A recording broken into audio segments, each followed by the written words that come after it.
Hoy es un día hermoso que nos regala el Señor. Hoy estamos celebrando Domingo de Ramos, la entrada triunfal de Jesús por las puertas de la ciudad de Jerusalén. Y ahí tratamos pues de hacer algo especial en la casa. Si entraste por la puerta y comenzó a oler a palma acá, eso ya te estaba dando ahí unos indicios de lo que iba a suceder esta mañana. Y bueno, saben, somos muy inventores, nos encanta embellecer la iglesia y que también ustedes tengan una experiencia diferente cada fin de semana. Así que espero que el Señor hable a sus corazones esta mañana. Yo estoy súper emocionado, tanto así que hasta el micrófono se está cortando, no sé qué está pasando. Bueno, voy a tratar de agarrarlo así. Dije, o será que esto... A ver, déjame apagar este para decir, a lo mejor... Ya, listo, vamos. No, yo sé lo que te digo. Interferencias, locuras, tú sabes, eso. Bueno. ¿Cómo se encuentra, familia? ¿Bien? ¿Les parece si comenzamos? Sí.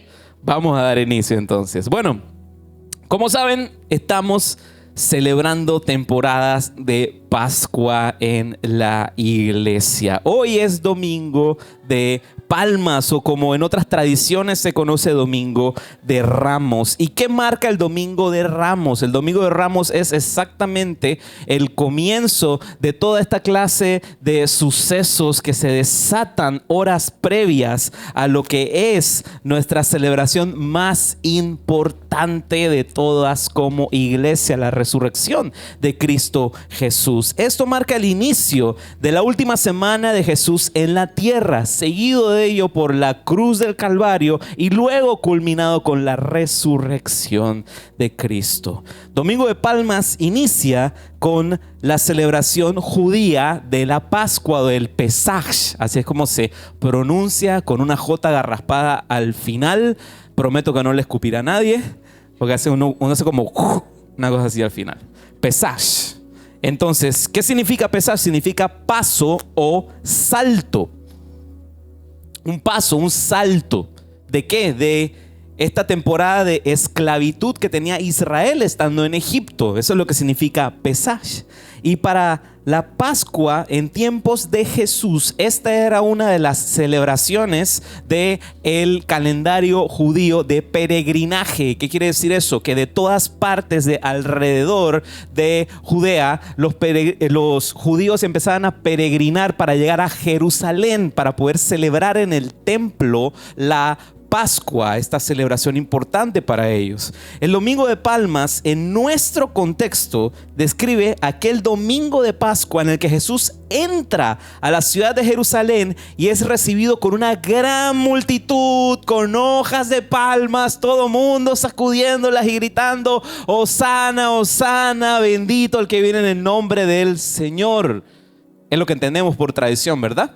Lo que se celebra. Lo vemos en Juan capítulo 12, verso 13, que dice así: tomaron ramas de palma y salieron a recibirlo mientras gritaban a voz en cuello: Hosana, bendito el que viene en el nombre del Señor, bendito el Rey de Israel. Así fue el recibimiento de Jesús. Y aquí tengo una pequeña imagen para ilustrarlo. El camarógrafo la desenfocó, pero no importa. Una pequeña imagen que posiblemente esto es lo que pudo haberse dado. Jesús entrando a Jerusalén, montado en un burrito, palmas, gritos, aplausos, alfombra roja, fiesta de todo. O sea, la gente estaba estática, estaba emocionada. Está entrando por las puertas el Rey de Israel. Jesús era importante para ellos. Era la figura del Mesías prometido, pero pronto entenderemos algo. Jesús era importante para ellos siempre y cuando hiciera lo que ellos estaban esperando. Uy, pastor, comenzó desde temprano. Hoy quiero hacerte una pregunta y es algo que siento en el ambiente en estas fechas y quiero que la reflexionemos, porque todo alrededor de lo que vamos a estar hablando intentará respondernos esta pregunta. ¿qué hacemos cuando Jesús no cumple mis expectativas? ¿Qué hacemos cuando Jesús no cumple mis expectativas? Es la pregunta de esta mañana. Porque sí es cierto, en esta imagen que acabamos de ver, la gente gritaba Hosana, Hosana, Hosana. ¿Qué significa Hosana? ¿Qué significa esta palabra? Hosana. Hosana significa salva ahora. Por tradición conocemos eso, ¿no? Salva ahora es lo que significa Hosana. Pero ese salva ahora que estaba gritando todo el pueblo ahí reunido en Jerusalén, en las puertas de entrada de la ciudad, que gritaban salva ahora, salva ahora, salva ahora. Ellos no estaban gritándole sálvanos ahora de nuestros pecados y de nuestra antigua manera de vivir. Ellos tenían una expectativa diferente. Ellos estaban esperando que por esas puertas entrara un libertador político, que los librase de un sistema opresor político, cuando en realidad la razón por la que Jesús entraba por esas puertas era para librarlos de su pecado. Era un libertador espiritual lo que estaba entrando. Ellos esperaban un libertador político, pero por las puertas de Jerusalén estaba entrando un libertador espiritual. En el momento en el que Jesús no cumplió sus expectativas, esas mismas personas que estaban en la puerta de Jerusalén gritando Hosana, Hosana, Hosana, gritaban crucifíquenlo. Eso nos pone a pensar, ¿verdad? Pastor, arrancó fuerte desde temprano. Dele suave, por favor. No me ha bajado el desayuno todavía, ya lo tengo en la garganta. Jesús tenía otros planes. La gente no lo entendía. Si quieres un consuelo, ni siquiera sus discípulos entendían lo que estaba sucediendo. ¿Acuerdas? Gente que vino caminando con Jesús y que vio de todo. No entendían lo que estaba sucediendo. Mira lo que dice Juan 12, verso 16. Al principio sus discípulos no entendieron lo que sucedía. Solo después de que Jesús fue glorificado se dieron cuenta de que se había cumplido en él lo que de él ya estaba escrito. Esta falta de entendimiento de parte de todos ellos, veremos más adelante, que hizo incluso llorar a Jesús. Me preguntarás, pastor, ¿y eso qué tiene que ver conmigo? Me está contando una historia de gente que pasó hace miles de años. Pero hoy vamos a aprender de que hasta el día de hoy estos sucesos siguen enseñándonos muchas lecciones muy importantes. Y es de lo que quiero hablarte esta mañana. Hoy quiero hablarte de 5 lecciones del Domingo de Ramos para hoy y para mañana. Amén. Pero primero, ¿qué les parece si oramos? ¿Oramos? Vamos a orar. Padre, gracias te damos por esta mañana preciosa que nos regalas, Señor, por el aliento de vida, por la oportunidad que tenemos de reunirnos en libertad en tu casa, de recibir tu palabra, de poder, Señor, tener esa impartición de parte tuya para arrancar esta semana, para poder tener dirección, para poder tener visión, Señor, para cumplir los planes y propósitos que tienes para con cada uno, Señor. Te pido que abras nuestro entendimiento, Señor, que quites distracciones, Padre, y que nuestro corazón descanse en ti esta mañana. Te lo pedimos en el nombre de Jesús y todos decimos amén, amén, amén. Quiero invitarte a que abras tu Biblia. Hoy vamos a estar leyendo del Evangelio de Lucas. Vamos a estar situados en el capítulo 19, del verso 28 en adelante, que son los sucesos alrededor de el Domingo de Ramos.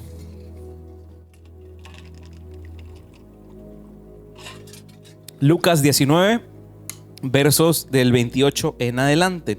Vamos a ir leyéndolos poco a poco y les voy a ir comentando algunas cositas.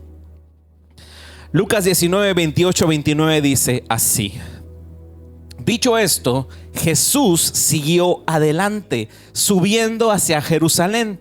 Cuando se acercó a Betfagé y a Betania, junto al monte llamado de los Olivos, envió a 2 de sus discípulos con este encargo.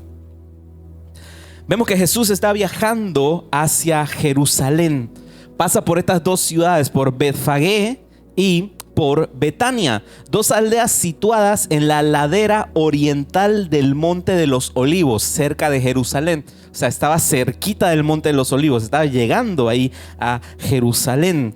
Betfagé y Betania, recuerden, en la Biblia ningún nombre es casualidad, todos tienen un significado importante. Betfagé significa casa de los higos y Betania significa casa de los pobres. Y hay algo curioso.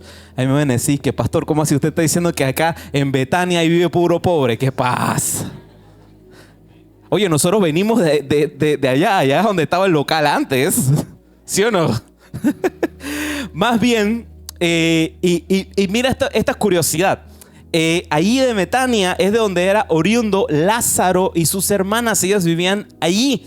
Y por la tradición y por lo que vemos en las escrituras, no eran personas que vivían en una cajita de fósforos. O sea, era gente que tenía una tremenda casa con sirvientes y todo. O sea, más bien, en vez de casa de los pobres, es casa donde recibía a gente para descansar.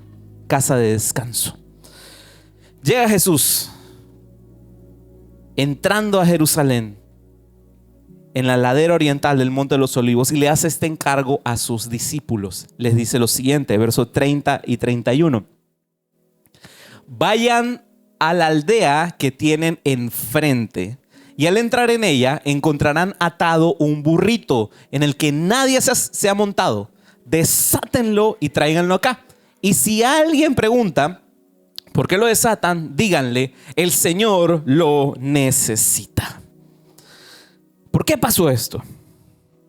¿Por qué pasó esto? Primero que todo, el cumplimiento de la profecía que vemos en Zacarías 9:9, que lo habla aquí Mateo 21 del 4 al 5, dice así: esto sucedió para que se cumpliera lo dicho por el profeta. Está hablando de Zacarías. Digan a la hija de Sión, mira, tu rey viene hacia ti, humilde y montado en un burro, en un burrito, cría de una bestia de carga. Hay que entender algo. En el Antiguo Testamento, así como están las profecías Zacarías, hay casi 300 profecías que hablan sobre el advenimiento del Mesías, y todas al pie de la letra las cumple Jesús. Y esto para que entendieran que sí, Él es el Mesías. Entonces, ¿qué es lo que hace Jesús? Él envía a sus discípulos a buscar este burrito. Jesús les dice, vayan, busquen el burro, y si alguien le pregunta algo, ustedes simplemente díganle, el maestro lo necesita. Yo cuando solo leer esa historia, lo primero que pienso, ahí Jesús está hablando así como que bien casual, bien relajado. Debe ser que en ese tiempo todo el mundo se prestaba a los burros. Todo el mundo llegaba a la casa, le tocaban, hey, préstame tu burro un ratito. Solemos pensar que eso era algo normal, ¿verdad? Porque eso era Jesús muy relajado, muy casual. Pero la verdad no era algo normal. Los burros no se prestaban así en ese entonces. Quiero que entiendas algo en nuestro contexto, porque tenemos que también leer la palabra de Dios y reflejarla en nuestro contexto. Un burro, ¿qué es? Es un animal de trabajo y un modo de transporte. Es las dos cosas. Es un animal para trabajar y es un medio de transporte. Y si no me has entendido todavía, aquí te tengo un ejemplo fácil de digerir. Digamos, ejemplo 2026, digamos que Jesús viene con sus discípulos, está entrando por acá por el Puente de las Américas, viene caminando por la Justo Arosemena, pasan por aquí enfrente por Lighthouse, le ofrecemos cafecito, galletas y eso. Chao, Jesús. Sigue por toda la calle 50 y le dice a sus discípulos, ahí más o menos a la altura del tornillo, les dice, muchachos, sigan adelante hasta el final de la calle 50, giren a la izquierda y paren allí en la Cincuentenario, en la Ford. Ahí van a ver una hermosa Ford F-150. Una Raptor ahí, con las gigantotas así, increíble, belleza de máquina. Ustedes díganle al concesionario que el maestro la necesita. Y entonces vayan, desaten la Ford y tráiganla para acá.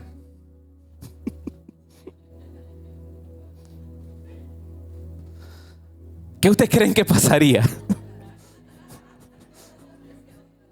Primero que todo, los discípulos estarían diciendo: Jesús, ¿tú quieres que a nosotros nos metan presos? ¿Qué te pasa?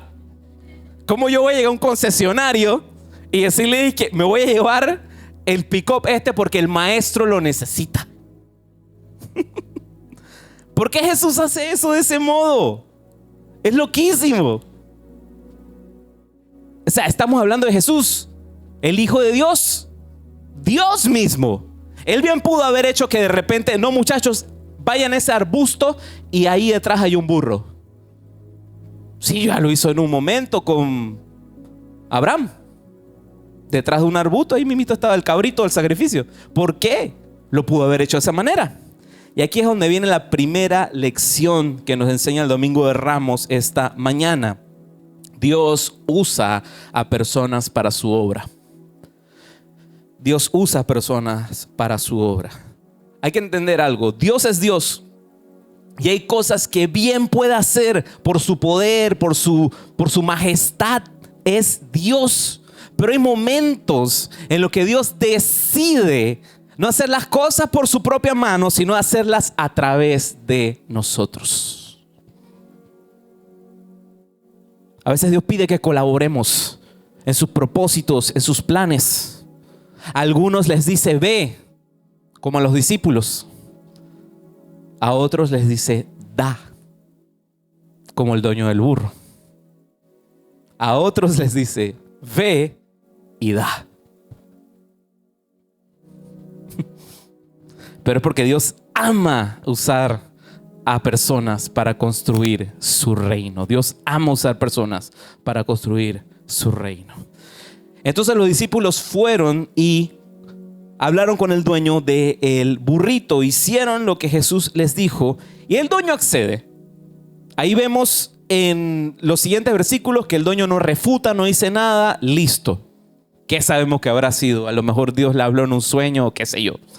Pero el dueño accede, les da las llaves del burro y se lo llevan, pues. Y vemos en el verso 35 lo siguiente: se lo llevaron pues a Jesús.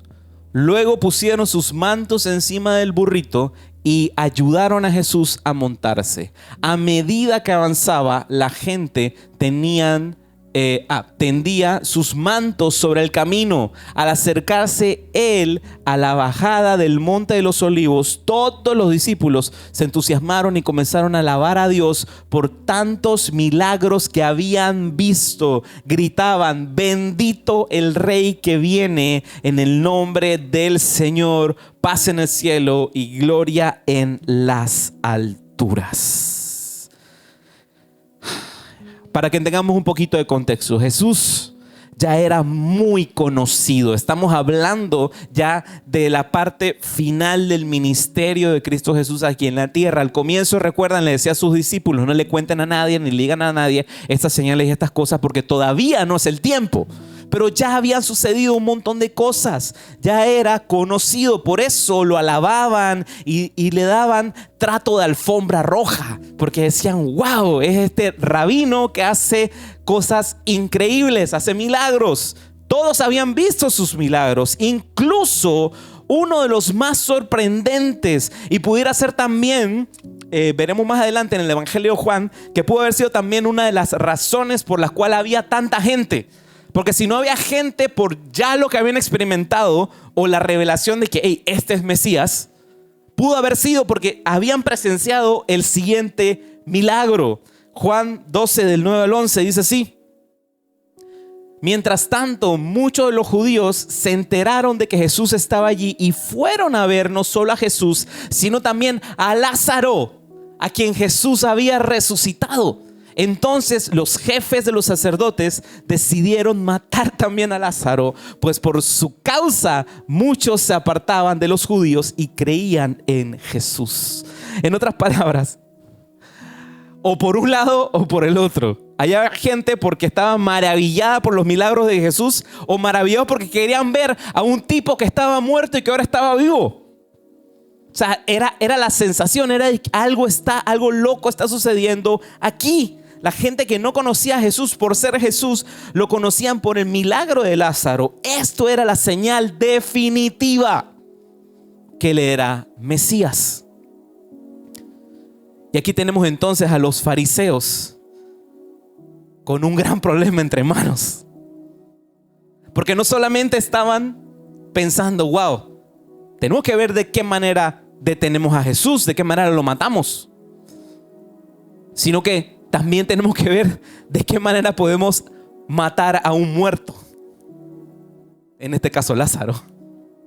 ¿Cómo matas a un muerto? O sea, era algo que les había rayado el disco a los fariseos. No sabían qué hacer. Y siguiendo la lectura de Lucas en capítulo 19, verso 38, dice así: gritaban, bendito el Rey que viene en el nombre del Señor, paz en el cielo y gloria en las alturas. Ese pedacito de que ellos estaban gritando, la multitud estaba gritando, hace referencia al Salmo 118, un salmo mesiánico. En otras palabras, la multitud está gritando, sabemos que Él es Mesías, Él es Mesías. Sabemos, estamos convencidos. Claro, sabían que era Mesías, pero no entendían qué Mesías era. Incluso el día de hoy, hasta la fecha de hoy, este pueblo sigue esperando por aquel Mesías que les va a traer la soberanía a un estado político para entonces tener paz. Todos están anuentes de las noticias y del acontecer actual, ¿verdad? Incluso ese pueblo todavía sigue esperando por ese Mesías político. Por eso es que está todo revuelto en el Medio Oriente también. Entonces, Israel espera por ese Mesías que restaure la gloria y lo salve de las garras del imperio romano. Gritaban todos, Hosana, Hosana, Hosana, salva ahora. Pero ese salva ahora no era sálvanos de nuestros pecados, era sálvanos de Roma. Sálvanos de Roma. Y aquí hay un datito interesante. A veces pensamos en las historias bíblicas como sucesos aislados, pero en la línea de tiempo siguen pasando cosas en el pueblo de Israel. En libros de historiadores podemos verlo y entender un poquito el contexto que se rodeaba a esas vísperas, a ese momento de la historia, porque Jesús ciertamente no era la primera persona que fue recibida con palmas en Jerusalén. Habían otros que se habían proclamado como Mesías. Y esto es un pequeño datito. La revolución macabea en el 167 y 160 antes de Cristo, liderada por Judas Macabeo, fue uno de los muchos movimientos libertarios antes de que Jesús intentase oponerse a la cultura griega. O sea, ya en el pasado habían sucedido movimientos así. Ya en el pasado habían sido recibidos con palmas. Así que yo me imagino que los soldados romanos, cuando estaba viendo todo ese movimiento, decían, ay, ay, ay, viene la cosa nuevamente. El pueblo esperaba a aquel Mesías que les trajera paz política. Paz política. Pero la Biblia nos dice algo totalmente diferente. Porque aunque solemos pensar que Jesús vino a traer paz, en realidad vino para todo lo contrario. Uy, ¿qué está diciendo, pastor? Yo estoy hablando palabra de Dios. Mira lo que dice aquí. Mateo capítulo 10, versos 34 al 36, dice así. Palabras de Jesús. No crean que he venido a traer paz a la tierra. No vine a traer paz, sino espada.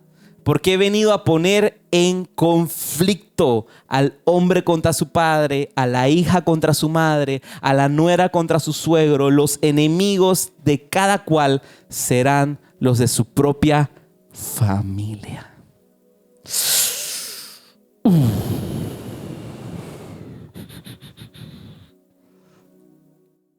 La presencia de Jesús es imposible de ignorar.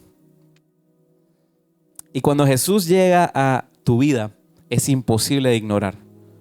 Habrán cosas que se van a agitar. Hubiera sido bueno que estuviese mi papá presente esta mañana, pero yo sé que él ve también la transmisión, así que tiene que estar ahí. Hola, papá. Para contarles un testimonio muy rápido. Yo no vengo de un contexto de que yo crecí en un hogar cristiano evangélico. Yo crecí en un hogar católico y durante toda mi etapa de que le rendí mi vida a Jesús fue un tiempo muy difícil de mucha tensión en mi casa. No fue sino hasta casi 4 o 5 años de confiar en el Señor, de nunca decirle a mis papás de que ustedes se van a ir para el infierno. Porque la Biblia me dice: honra a tu padre y a tu madre. ¿Sí o no? Y si yo hacía una de esas movidas, ¿sabes qué es lo que iba a pasar? Iban a pensar que yo simplemente me cambié de religión. Y de eso no se trata. Cambiarse de religión es como si yo te dijera: vivo en calle 50 y ahora vivo en Vía España. Familia, me cambié de universo. O sea, veo y mi relación con Dios la experimento de una manera totalmente diferente desde que le entregué mi vida a Jesús. Así que no reduzcamos eso a simplemente: ay, me cambié de religión. No, me cambié de vida, me cambié de experiencia. Porque el Señor lo hace todo nuevo.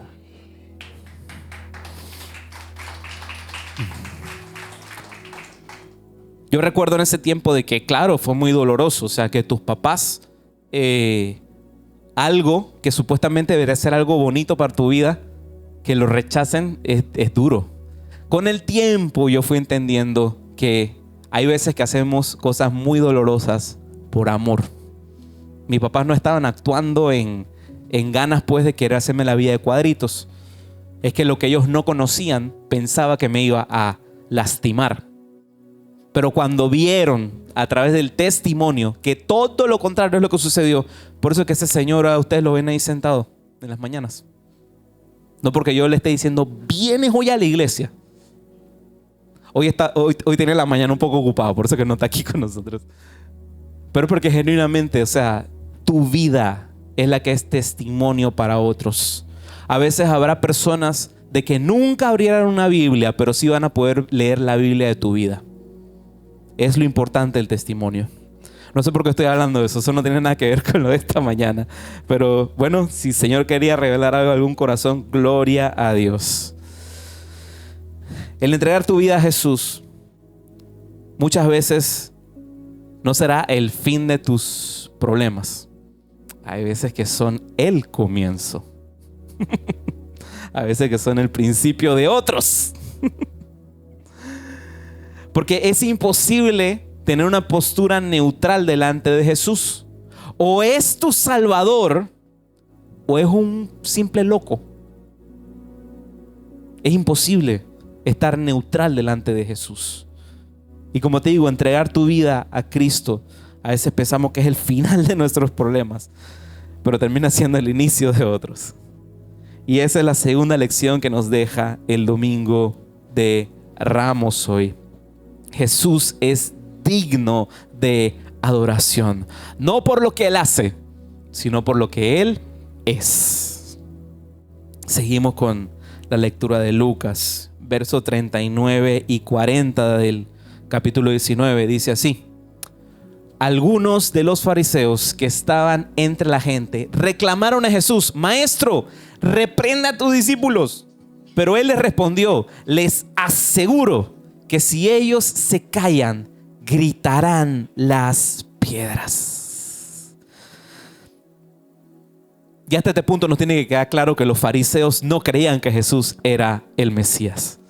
Por eso le piden a Jesús, de una manera así como muy cínica, les dicen, espérate, mira, ahí tus discípulos están proclamando un salmo mesiánico, el Salmo 118.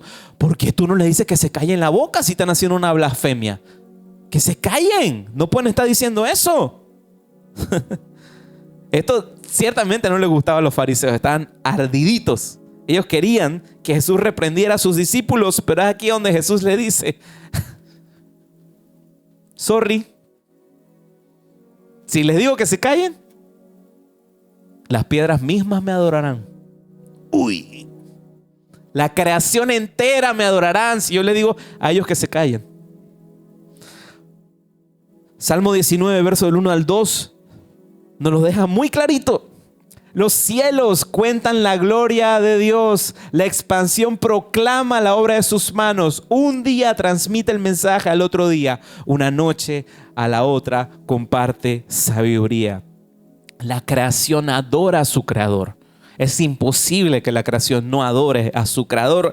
Si Jesús los mandara a callar, la creación misma daría testimonio de él, y esto no le gustó a los fariseos. Esto nos enseña una realidad, y es que donde haya una multitud, siempre habrá personas que adoren a Jesús y otras que lo rechacen. Es imposible evitar que suceda eso.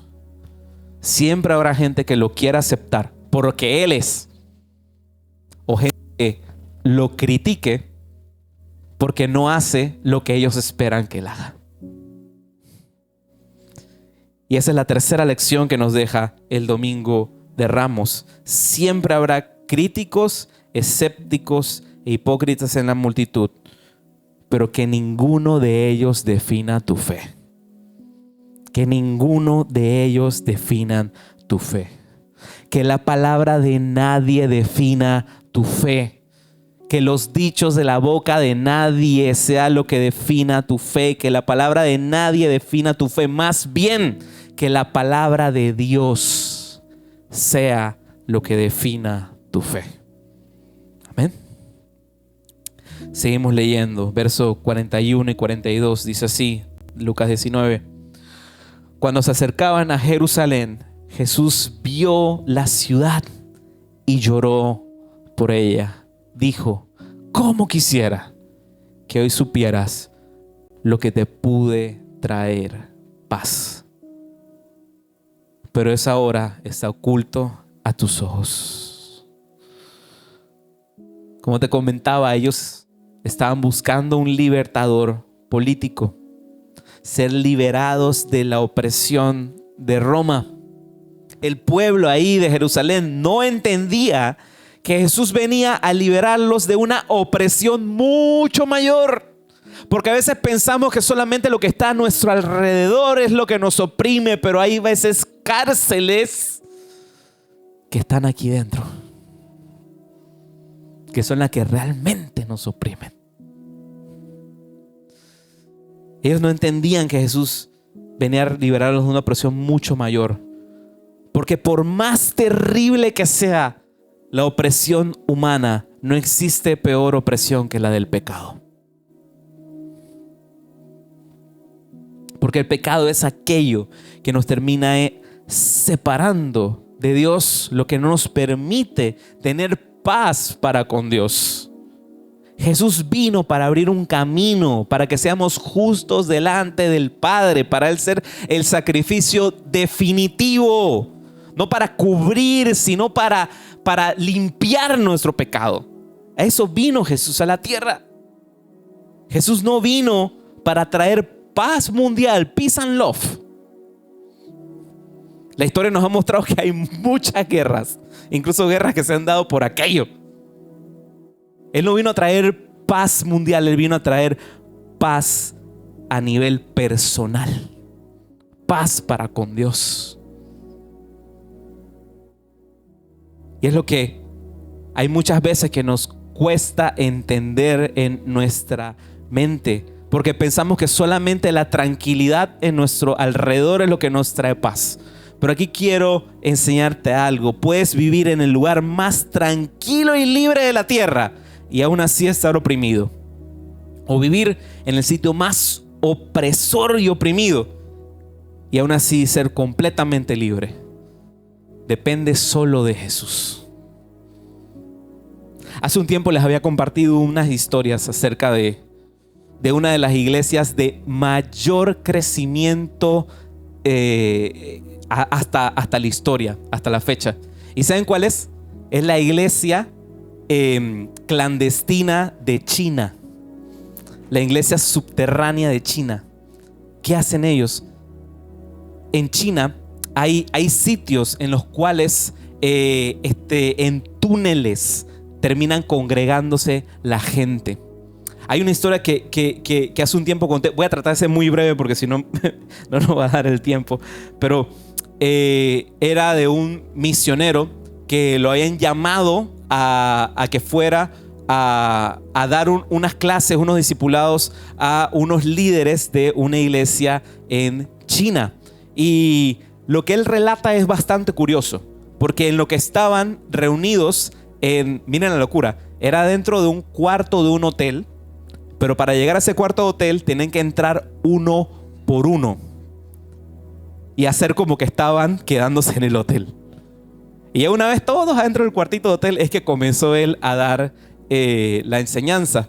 Y dice de que era una reunión, ahí estaban sentados estos líderes, y en lo que él comienza a preguntar de cuántos son los grupos que tiene cada uno, ahí comenzaba a levantar las manos. No, yo estoy al frente de 2,000 iglesias. Yo al frente de 5,000 iglesias. Y ese queda todo, es que, Dios mío, ¿qué está pasando aquí? Y de repente, él tenía cierta cantidad de Biblias y las reparte entre todos, pero no alcanzaban. No alcanzaban. Había gente que no les tocó Biblia. Y de repente ve a una señora sentada adelante que la Biblia de ella se la dio a la persona de al lado. Y comenzaron a leer del Evangelio de Juan. Y cuando estaban leyendo, él veía que la señora movía los labios. No tenía su Biblia en la mano, movía los labios en lo que estaban todos leyendo. Termina la reunión. En lo que termina la reunión le pregunta a la señora: oiga, noté algo muy curioso, que mientras estábamos leyendo, usted se sabía el Evangelio de Juan de memoria. Y ella dice que sí, me lo memoricé. Y él le pregunta: ¿en dónde? En la prisión. Y le pregunta él: pero ¿en qué momento? ¿Cómo? O sea, si a mí me ven con esta Biblia en la calle, ¿cuántos años me meten en prisión? Como 6. Y le pregunta a él: ¿y tú estando en prisión, si te encuentran una Biblia en la prisión, qué te puede pasar? Te matan. Y le pregunta: ¿y cómo te los memorizaste? Y él decía: no, es que cada cierto tiempo nos traían pequeños papelitos en donde estaban escritos los versículos y me lo memoricé rápido porque si no, me hallaban los papelitos. Así que por eso me memoricé toda la Biblia.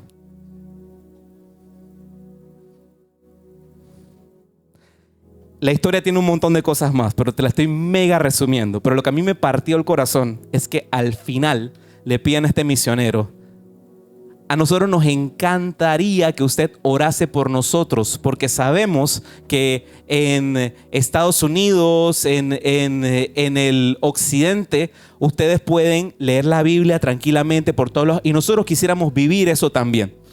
¿Y sabe lo que le dice al final el misionero? Le dice así: yo no voy a orar porque vivan eso, porque de donde yo soy podemos leer la Biblia a cualquier hora y nadie la lee. De donde yo soy podemos ir cualquier día a la iglesia y si ese día no hay aire acondicionado, nadie va. En cambio, ustedes están aquí arriesgando literal su vida por atesorar la palabra de Dios. oren ustedes por mí. Uf. Por eso te digo, puedes vivir en el lugar más tranquilo y libre y aún así vivir una opresión por dentro. O vivir en el lugar más opresor que puede existir y ser libre en el nombre de Jesús. Porque Jesús vino a ofrecer esa paz y la rechazaron. Es por eso que Jesús lloró. Solo hay 2 ocasiones que registra la Biblia. Ciertamente Jesús era humano, era 100% hombre, 100% Dios. Él pudo haber llorado en otra ocasión, pero la Biblia solamente registra 2 veces en la que Jesús llora. La primera, en la tumba de Lázaro. La palabra que la Biblia utiliza para describir ese llanto lo traduce como el brote de una lágrima. Cuando Jesús ve que estaban yendo a velar a Lázaro a su tumba, una lágrima rueda por su rostro. Porque claro, Jesús sabía que lo iba a resucitar, que no iba a haber problema, que lo iba a resucitar. Él llora porque se conmueve por cómo estaba la gente de lastimada, de dolida por la pérdida de Lázaro. Pero la segunda vez que Jesús llora es en este versículo que leímos hace un momento, en esa escena. Y la palabra que la Biblia utiliza para ese llanto, para ese lloro, es exactamente eso: llanto y sollozos con dolor. Yo creo que por un momento tengas en tu mente esa escena bizarra, porque muchas veces vemos en películas y en representaciones del Domingo de Palmas, Jesús llegando, sus discípulos y todo el mundo contento y alegre, pero así no se veía eso. Más bien, imagínate Jesús montado en el burrito, llorando, la gente agitando palmas, gritando, celebraciones, fiestas, pero Jesús llorando. Jesús se duele por ellos. Esto nos muestra cómo se duele el corazón de Dios por el perdido. Segunda de Pedro 3:9 dice así: el Señor no tarda en cumplir su promesa, según entienden algunos la tardanza. Más bien Él tiene paciencia con ustedes, porque no quiere que nadie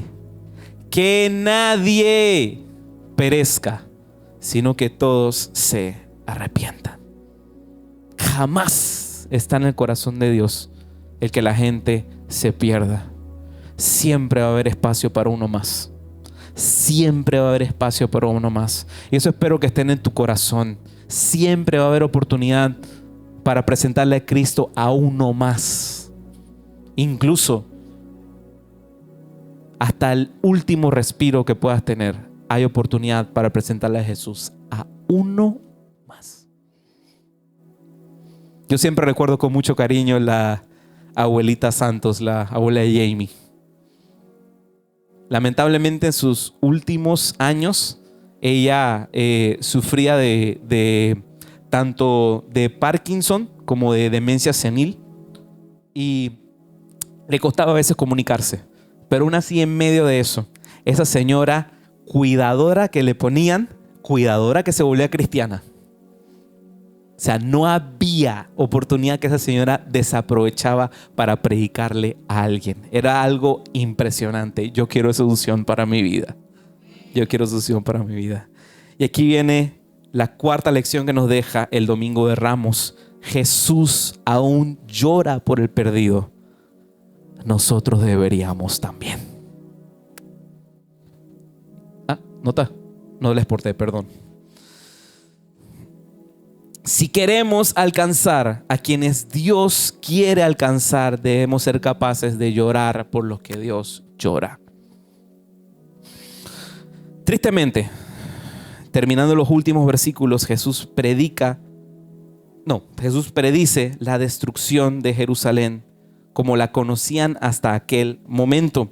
En el verso 43 y 44, ya estamos finalizando la lectura, dice así: te sobrevendrán días en que tus enemigos levantarán un muro, te rodearán y te encerrarán por todos lados. Te derribarán a ti y a tus hijos dentro de tus murallas. No dejarán piedra sobre piedra, porque no reconociste el tiempo en que Dios vino a salvarte. Un poquito de contexto a esto. Año 67 después de Cristo. Primera guerra judeo-romana. El emperador Nerón envía al general Vespasiano a realizar una brutal ofensiva contra los rebeldes judíos. Y en el año 70 después de Cristo llega la guerra judeo-romana al clímax final, la batalla. Jerusalén cae y el templo es destruido. El historiador Flavio Josefo relata en su libro Antigüedades Judías que en aquel momento más de 1.1 millones de judíos murieron. 97 esclavizados. Estas fotos se las quería mostrar. Esto que ustedes ven aquí, si ustedes van a Jerusalén, en la explanada del templo, a unos costados de las murallas, están esas rocas allí. Esas eran las piedras de la parte superior del domo del templo.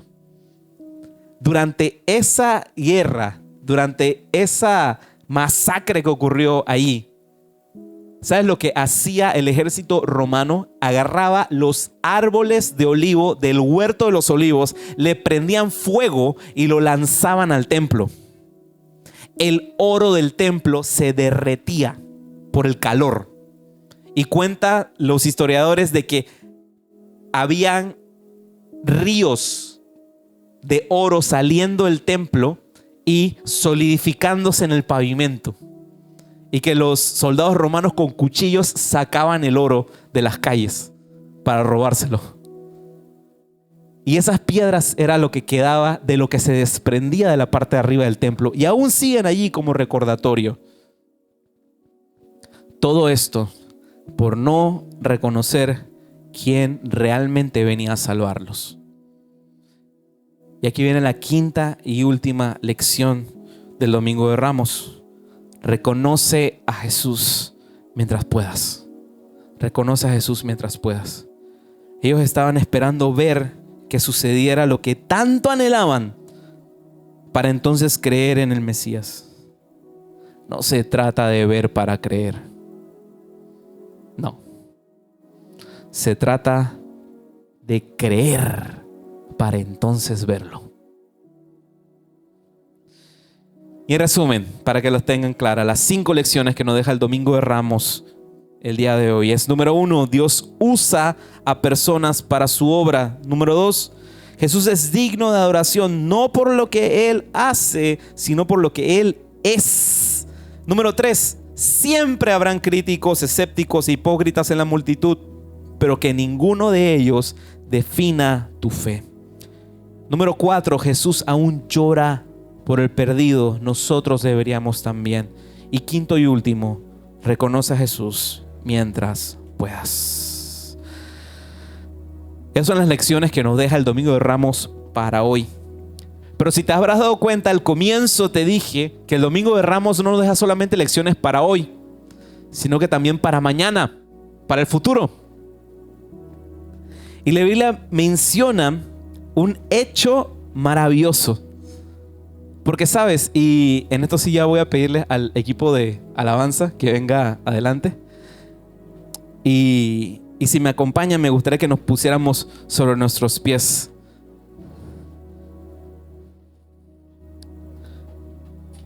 Porque hay un hecho maravilloso que se va a dar en el futuro. ¿Quiénes estuvieron con nosotros las últimas semanas que el Señor Francisco compartió la serie Alfa y Omega, que estaba hablando sobre el final de los tiempos? Estuvimos aprendiendo un poco acerca de lo que es los sucesos del final de los tiempos. Y la Biblia menciona un hecho hermoso en el cual Jesús será recibido con palmas. Porque en el futuro habrá una segunda oportunidad. Habrá otro domingo de palmas en el futuro. Pero esta vez bien hecho. Esta vez bien hecho. hará otro domingo de palmas en el cual Jesús será recibido en su gloria. Y quiero leer contigo este versículo que encontramos en Apocalipsis 7, versos del 9 al 10, que dice así: Después de esto miré y apareció una multitud tomada de todas las naciones, tribus, pueblos y lenguas. Era tan grande que nadie podía contarla. Estaban de pie delante del trono y del Cordero, vestidos de ropas blancas y con ramas de palma en la mano. Proclamaban a gran voz: la salvación viene de nuestro Dios, que está sentado en el trono del Cordero. Voy a pedirles que en la parte de atrás tenemos allí unas hojitas de palma para que se la distribuyan a todos, porque me gustaría cerrar esta celebración de hoy adorando al Señor por esto. Porque va a haber un día en el cual no habrá rechazo, no habrá confusión, no habrá lágrimas, no habrá lamento, sino que habrá gozo infinito, porque todos estaremos adorando al Rey de Reyes y Señor de Señores, Cristo Jesús.